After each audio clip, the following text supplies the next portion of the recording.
मधुबन के बाबा,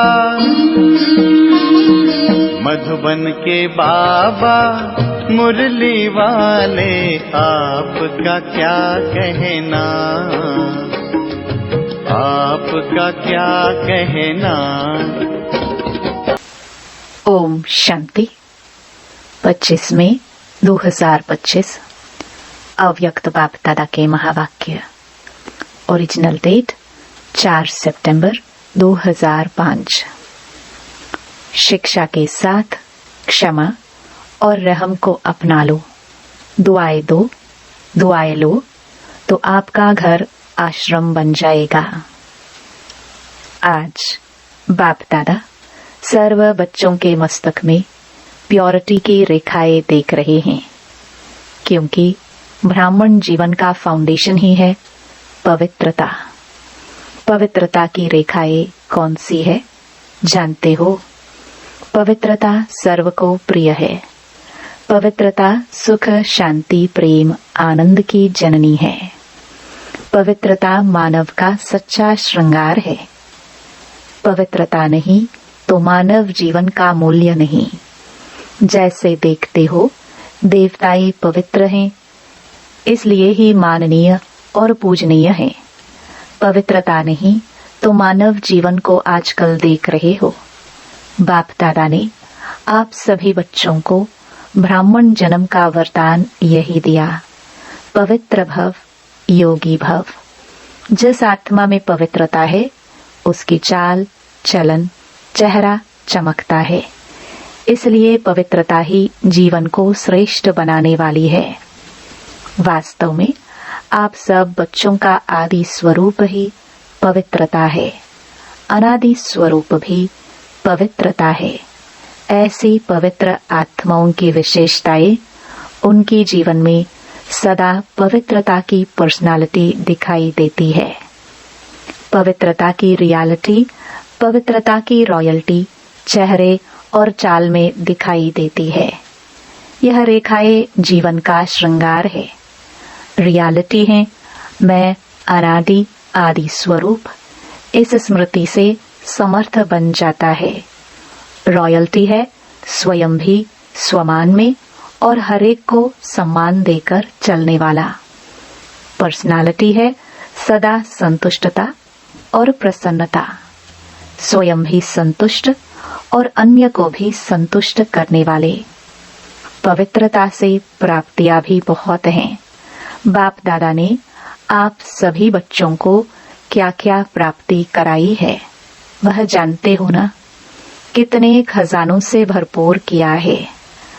अगर प्राप्तियों को स्मृति में रखे तो भरपूर हो जाए। सबसे पहला खजाना दिया है ज्ञान का खजाना, जिससे जीवन में रहते दुख, अशांति से मुक्त हो जाते। व्यर्थ संकल्प, नेगेटिव संकल्प, विकल्प, विकर्म से मुक्त हो जाते हैं। अगर कोई भी व्यर्थ संकल्प व विकल्प आता भी है तो ज्ञान के बल से विजयी बन जाते हैं। दूसरा खजाना है याद, योग, जिससे शक्तियों की प्राप्ति होती है और शक्तियों के आधार से सर्व समस्याओं को, सर्व विघ्नों को सहज पार कर लेते हैं। तीसरा खजाना है धारणाओं का, जिससे सर्व गुणों की प्राप्ति होती है। और चौथा खजाना है सेवा का, जिससे सेवा करने से जिसकी सेवा करते हो उसकी दुआएं मिलती हैं, खुशी प्राप्त होती है। इतने खजाने बाप द्वारा सभी बच्चों को प्राप्त होते हैं। बाप सभी को एक जैसे ही खजाने देते हैं, कोई को कम, कोई को ज्यादा नहीं देते हैं, लेकिन लेने वालों में फर्क हो जाता है। कोई बच्चे तो खजाने को प्राप्त कर खाते पीते मौज करते और फिर मौज में खत्म कर देते हैं, और कोई बच्चे खाते पीते मौज करते जमा भी करते हैं, और कोई बच्चे कार्य में भी लगाते लेकिन बढ़ाते जाते हैं। बढ़ाने की चाबी है खजाने को स्व के प्रति और दूसरों के प्रति यूज करना। जो यूज करता है वह बढ़ाता है। तो अपने आप से पूछो कि यह विशेष खजाने जमा है? जमा है क्या कहेंगे, हाँ या थोड़ा थोड़ा? जिसके पास यह खजाने जमा है वह सदा भरपूर रहता है। देखो, कोई भी चीज भरपूर रहती है ना, तो हलचल नहीं होती है। अगर भरपूर नहीं होती तो हलचल होती है, हिलती है। कोई भी चीज को अगर पूरी रीति से भर नहीं दो तो वह हिलती है। तो यहाँ भी अगर सर्व खजानों से भरपूर नहीं है तो हलचल होती है। सदा यह नशा रहे कि बाप के खजाने मेरा जन्म सिद्ध अधिकार है। बाप ने दिया, आपने लिया, तो सब खजाने किसके हुए? आपके हो गए ना। तो जिसके पास खजाने हैं वह कितना नशे में रहता है। जैसे छोटा सा राजा का लड़का राजकुमार होता है, पता भी नहीं होता है कि बाप के पास क्या क्या खजाना है, लेकिन नशा रहता है कि बाप के खजाने मेरे खजाने हैं और खजाने की खुशी में रहता है। अगर खुशी कम रहती है तो उसका कारण क्या होता है? बाप ने तो खजाने दिए हैं, सुना, लेकिन एक है सुनने वाले, दूसरे हैं समाने वाले। जो समाने वाले हैं वह नशे में रहते हैं। आज नए नए बच्चे भी आए हैं। बाप दादा आप लक्की बच्चों को आप सबके भाग्य की मुबारक दे रहे हैं। अपने भाग्य को पहचाना है। परमात्म प्यार, अविनाशी प्यार, जो सिर्फ एक जन्म नहीं चलता, अनेक जन्म सदा ही प्यार कायम रहता है। क्योंकि यह जो समय चल रहा है यह समय भी संगम युग, भाग्यवान युग है। सत्युग को भी भाग्यवान कहते हैं, लेकिन वर्तमान संगम युग का समय उससे भी भाग्यवान है। क्यों? इस संगम युग में ही बाप द्वारा अखंड भाग्य का वरदान वर्षा प्राप्त होता है। तो ऐसे संगम युग में, भाग्यवान समय में आप सभी अपना भाग्य लेने के लिए पहुंच गए हो। बाप दादा बच्चों को बहुत एक सहज पुरुषार्थ की विधि सुनाते हैं। सहज चाहते हो ना?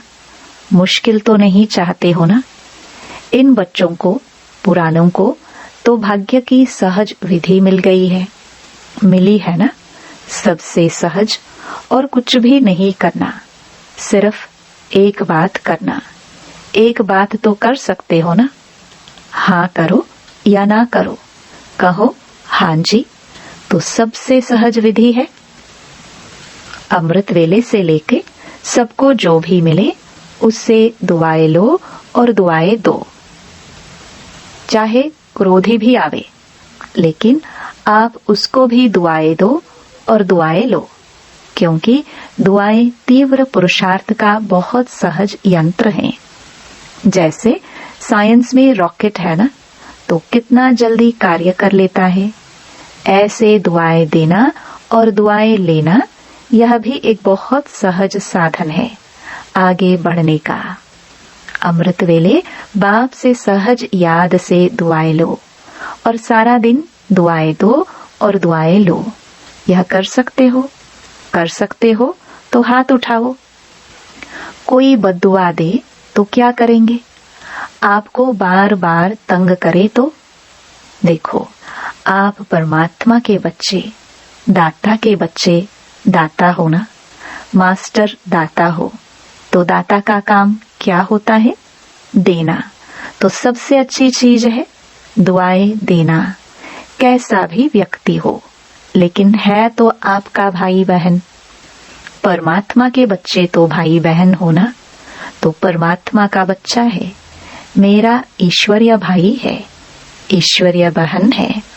उसको क्या देंगे? बद्दुआ देंगे क्या? बाप कभी बद्दुआ देता है? देगा? देता है? हाँ या ना? हाँ ना करो, बहुत खुश रहेंगे। क्यों?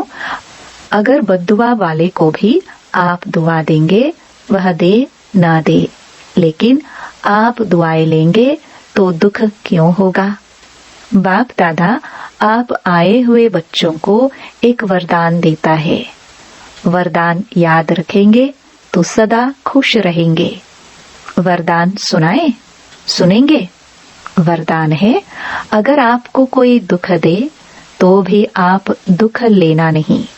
वह दे लेकिन आप नहीं लेना, क्योंकि देने वाले ने दे दिया, लेकिन लेने वाले तो आप हो ना। देने वाला लेने वाला नहीं है।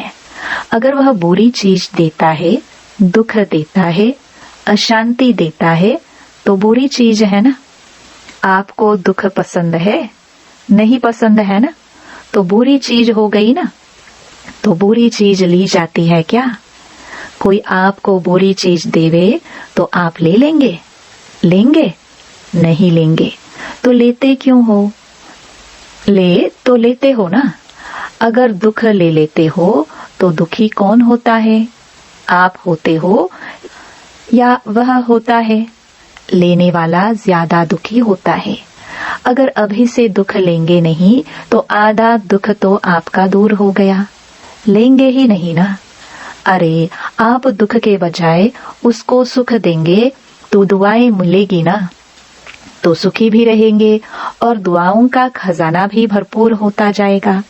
हर आत्मा से कैसी भी हो, आप दुआएं लो, शुभ भावना शुभ कामना रखो। कभी कभी क्या होता है, कोई ऐसा काम करता है ना, तो कोशिश करते हैं शिक्षा देने की। इसको ठीक कर दूं, शिक्षा देते हो। शिक्षा दो, लेकिन शिक्षा देने की सर्वोत्तम विधि है कि क्षमा का रूप बनके शिक्षा दो। सिर्फ शिक्षा नहीं दो, रहम क्षमा भी करो और शिक्षा भी दो। दो शब्द याद रखो, शिक्षा और क्षमा, रहम। अगर रहमदिल बनके उसको शिक्षा देंगे तो आपकी शिक्षा काम करेगी। अगर रहमदिल बनके नहीं देंगे तो शिक्षा एक कान से सुनेंगे, दूसरे कान से निकल जाएगी, शिक्षा धारण नहीं होगी। ऐसे है ना, अनुभव है। आप भी किसका शिक्षक तो नहीं बन जाते। शिक्षक बनना जल्दी आता है, लेकिन क्षमा करना दोनों साथ साथ चाहिए। अभी से रहम करने की विधि है शुभ भावना शुभ कामना। जैसे कहते हैं ना, सच्चा प्यार पत्थर को भी पानी कर देता है। ऐसे ही क्षमा स्वरूप से शिक्षा देने से आपका कार्य जो चाहते हो, यह नहीं करे, यह नहीं हो, वह प्रत्यक्ष दिखाई देगा। आपके रहमदिल बन शिक्षा देने का प्रभाव, उसकी कठोर दिल भी परिवर्तन हो जाएगी। तो क्या वरदान मिला? ना दुख देना, ना दुख लेना। पसंद है तो अभी लेना नहीं, गलती नहीं करना। जब बाप दुख नहीं देता तो फॉलो फादर तो करना है ना, कर रहे हैं। कभी कभी थोड़ा डांट देते हो, डांटना नहीं, रहम करो, रहम के साथ शिक्षा दो। बार बार किसको डांटने से और ही आत्मा जो है ना, वह दुश्मन बन जाती है, घृणा आ जाती है। परमात्म बच्चे हो ना, तो जैसे बाप पतित को भी पावन बनाने वाला है, तो आप दुखी को सुख नहीं दे सकते हो। अभी जाकर ट्रायल करना। ट्रायल करेंगे ना, तो पहले चैरिटी बिगिंस एट होम। परिवार में अगर कोई दुख देवे तो भी दुख लेना नहीं। दुआएं देना, रहमदिल बनना पहले घर वालों को करो। आपके घर का प्रभाव मोहल्ले में पड़ेगा, मोहल्ले का प्रभाव देश में पड़ेगा, देश का प्रभाव विश्व में पड़ेगा। सहज है ना, अपने परिवार में शुरू करो। क्योंकि देखो, एक भी अगर क्रोध करता है तो घर का वातावरण क्या हो जाता है? घर लगता है या युद्ध का मैदान लगता है? उस समय अच्छा लगता है? नहीं लगता है ना? आप लोगों के लिए भी है। आज वीआईपीस के साथ मधुबन वाले समर्पित भाई बहनें भी सामने बैठे हैं। अपने अपने साथियों से, अपने अपने कार्यकर्ताओं से न दुख लेना न दुख देना, दुआएं देना और दुआएं लेना। अगर आप अधिकार से ऐसे समय पर भी दिल से मेरा बाबा कहेंगे, परमात्मा बाबा, मेरा बाबा, तो कहावत है कि भगवान सदा हाजिर है। अगर आपने दिल से अधिकार रूप में ऐसे समय पर मेरा बाबा कहा तो बाप हजूर हाजिर हो जाएगा। क्योंकि बाप किसके लिए है? बच्चों के लिए तो है। और अधिकारी बच्चे को बाप सहयोग नहीं दे, यह हो ही नहीं सकता है, असंभव। तो परिवर्तन करके जाना, जैसे आए वैसे नहीं जाना, परिवर्तन करके ही जाना। क्योंकि देखो, इतना खर्चा करके आए हो, टिकट तो लगी ना, खर्चा भी किया, समय भी दिया, तो उसकी वैल्यू तो रखेंगे ना। तो वैल्यू है स्व परिवर्तन से पहले घर का परिवर्तन, फिर विश्व का, देश का परिवर्तन। आपका घर आश्रम बन जाए, घर नहीं आश्रम। वैसे शास्त्र भी कहते हैं गृहस्थ आश्रम, लेकिन आज आश्रम नहीं है। आश्रम अलग है, घर अलग है। तो घर को आश्रम बनाना, दुआएं देना और लेना, यह आश्रम का कार्य है। आपका घर मंदिर बन जाएगा। मंदिर में मूर्ति क्या करती है? दुआएं देती है ना। मूर्ति के आगे जाकर क्या कहते हैं? दुआएं दो, मर्सी मर्सी कह के चिल्लाते हैं। तो आपको भी क्या देना है? दुआ, ईश्वरीय प्यार दो, आत्मिक प्यार, शरीर का प्यार नहीं, आत्मिक प्यार। आज प्यार है तो स्वार्थ का प्यार है, सच्चे दिल का प्यार नहीं है। स्वार्थ होगा तो प्यार देंगे, स्वार्थ नहीं होगा तो डोंट केयर। तो आप क्या करेंगे? आत्मिक प्यार देना, दुआ देना, दुख न लेना, ना दुख देना। देखो, आपको चांस मिला है, बाप दादा को भी खुशी है। इतने जो भी सब आए हैं, भारत के करीब 225 वीआईपीज रिट्रीट में आए हुए हैं। इतने घर तो आश्रम बनेंगे ना, बनाएंगे ना? पक्का कि थोड़ा थोड़ा कच्चा? जो समझते हैं कुछ भी हो जाए, थोड़ा सहन तो करना पड़ेगा। समाने की शक्ति कार्य में लगानी पड़ेगी। लेकिन सहन शक्ति का फल बड़ा मीठा होता है। सहन करना पड़ता है, लेकिन फल बड़ा मीठा होता है। तो जो पक्का वायदा करते हैं, घर घर को स्वर्ग बनाएंगे, मंदिर बनाएंगे, आश्रम बनाएंगे, वह हाथ उठाओ। देखा देखी में नहीं उठाना, क्योंकि बाप दादा हिसाब लेगा ना। फिर देख कर नहीं उठाना, सच्चा सच्चा मन का हाथ, मन से हाथ उठाओ। अच्छा दादिया, इनको इसकी क्या प्राइस देंगे? हाँ बोलो दादी, इतने मंदिर बन जाएंगे तो आप उसको क्या प्राइस देंगे? अपने घर वालों को ले आवे। यह तो प्राइस नहीं दी, यह तो काम सुना दिया। बाबा जो आज्ञा करेंगे। देखो, प्राइस तो आपको मिल जाएगी, कोई बड़ी बात नहीं है। लेकिन है, लेकिन बोले, आप जाने के बाद अपनी धारणा से परिवर्तन करना और 15 दिन के बाद, मास के बाद अपनी रिजल्ट लिखना। जो 1 मास भी दुख नहीं लेगा न देगा, उसको बहुत अच्छी प्राइज देंगे। अगर आप आएंगे तो मुबारक है, अगर नहीं आ सकेंगे तो भी सेंटर पर भेजेंगे। अच्छा, चारों ओर के देश विदेश के बच्चों की याद बाप दादा को मिली है। चाहे फोन द्वारा याद भेजी है, चाहे पत्र द्वारा, चाहे दिल में याद किया है। तो बाप दादा सभी बच्चों को, चाहे भारत के चाहे विदेश के रिटर्न में दुआएं और याद प्यार पदम गुणा दे रहे हैं। चारों ओर के परमात्म प्यार के अधिकारी बच्चों को चारों ओर सर्व खजानों से भरपूर, निर्विघ्न, निर्विकल्प, निर्व्यर्थ संकल्प रहने वाले श्रेष्ठ आत्माओं को, साथ साथ सर्व परिवर्तन करने और कराने के आगे उमंग उत्साह में उड़ने वाले बच्चों को, साथ साथ बाप दादा को सच्चे दिल का समाचार देने वाले सच्चे दिल वाले बच्चों को विशेष दिलाराम के रूप में, बाप के रूप में, शिक्षक के रूप में, सतगुरु के रूप में पदम गुणा याद प्यार और नमस्ते। वरदान।